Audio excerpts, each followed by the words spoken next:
Greetings, my friends. I'm Lauren Sergi, and we are back here in the wonderful Microtech Studios for another Talk Shop Q&A. Today, we're going to go over one of the most frequent public speaking questions I receive, and this iteration of the question is coming at us from Tamara, who writes, "Hi Lauren, I find myself saying and ah a lot when I give a presentation, and I hate it. It's distracting and makes me worry that I look like I don't know what I'm talking about. How can I stop those annoying ums and ahs? Yours, Tamara." Oh, Tamara, those ums and ahs are rotten little devils, and they plague a lot of people, including prominent politicians and well-known orators. Believe it or not, ums and ahs have a purpose. They're called fillers, and they're meaningless sounds we make up that fill in a gap in speaking while we think. Fillers are essentially our brains forcing our mouths to stop talking so we can think for a moment. Everyone, and I mean everyone, uses these fillers. In fact, according to a huge study by linguist Mark Lieberman, people say or ah an average of 2 or 3 times per minute. Now, I usually tell people not to worry too much about their ums and ahs, but if you're finding them distracting or they make you feel less confident, I have some suggestions to get you on the road to umless speaking. One of the best things you can do to reduce your ums is to slow down. Remember that saying is essentially your brain trying to give you time to think. Slowing down your rate of speaking will help your brain keep up and will help you feel less rushed and panicked when you're trying to put your words together.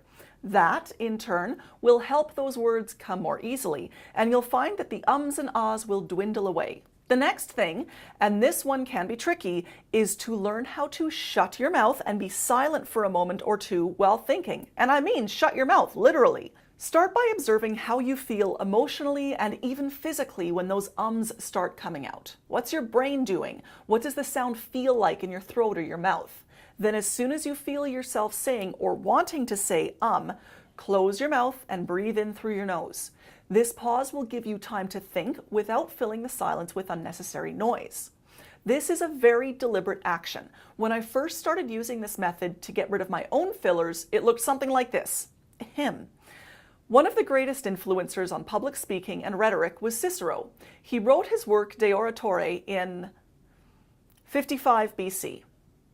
It will seem clumsy at first, but I promise that with awareness and repetition, that act of closing your mouth and breathing while you think through your next words will become easier, and you'll be able to smooth out those ums and ahs down to a minimum. Closing your mouth while you think will be uncomfortable at first. Silence can make us feel anxious, and you might worry that people will think that you don't know what to say. But believe me when I say that taking the pause to think is actually going to make you look smarter and more thoughtful to your audience.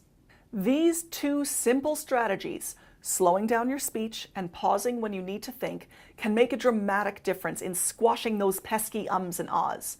Remember, though, that you're retraining a vocal habit that you've probably had all your adult life. It takes time and practice to get this down pat, but I know you can do it.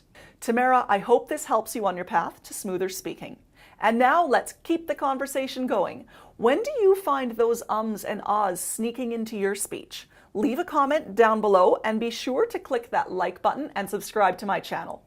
If you haven't already signed on for my newsletter, head on over to laurensergi.com and subscribe.